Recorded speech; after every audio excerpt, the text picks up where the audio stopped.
தமிழ் சினிமாவில் கருப்பு வெள்ளை படங்களில் தொடங்கி தற்போதைய டிஜிட்டல் சினிமாவின் முன்னணி நடிகர்களில் சூப்பர் ஸ்டார் பட்டத்துடன் வலம் வருபவர் ரஜினிகாந்த்.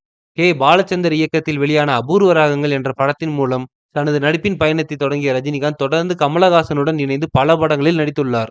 ஒரு கட்டத்தில் பைரவி படத்தின் மூலம் ஹீரோவாக அறிமுகமான ரஜினிகாந்த் அதனைத் தொடர்ந்து பல வெற்றி படங்களில் நடித்திருந்தார்.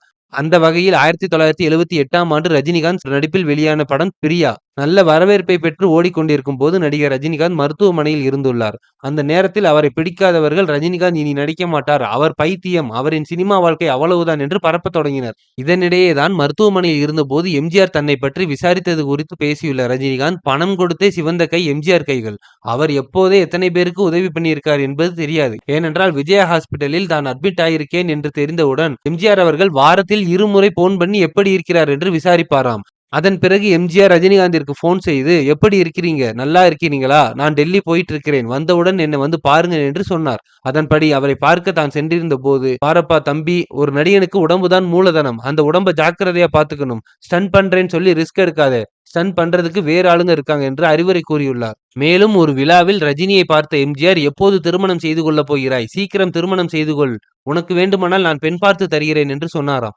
ரஜினியும் பிறகு திருமணம் செய்து கொள்ளலாம் என்று முடிவெடுத்து லதாவை காதலித்து மனைவியாக்க முடிவு செய்து விட்டார். ஆனால் ரஜினி சினிமாக்காரர் என்பதால் அவருக்கு பெண் தர லதாவின் தந்தை பயப்பட்டார். தான் பெண் பார்த்திருக்கும் விஷயத்தை எம்ஜிஆரிடம் ரஜினி சொல்லும் பொழுது கூடவே இந்த சிக்கலையும் சொல்லியிருக்கிறார். உடனே லதாவின் தந்தைக்கு போன் செய்த எம்ஜிஆர், ரஜினிக்கு ஏன் பெண் தர பயப்படுகிறீர்கள், ரஜினிகாந்த் மிகச்சிறந்த பையன், நீங்கள் தைரியமாக அவருக்கு உங்கள் மகளை கட்டி வைக்கலாம் என்று சொன்னாராம். அதன் பிறகுதான் தைரியமாக லதாவை கொடுத்தாராம் அவரது தந்தை. இதனை ரஜினியே பழைய பேட்டி ஒன்றில் பகிர்ந்து கொண்டார்.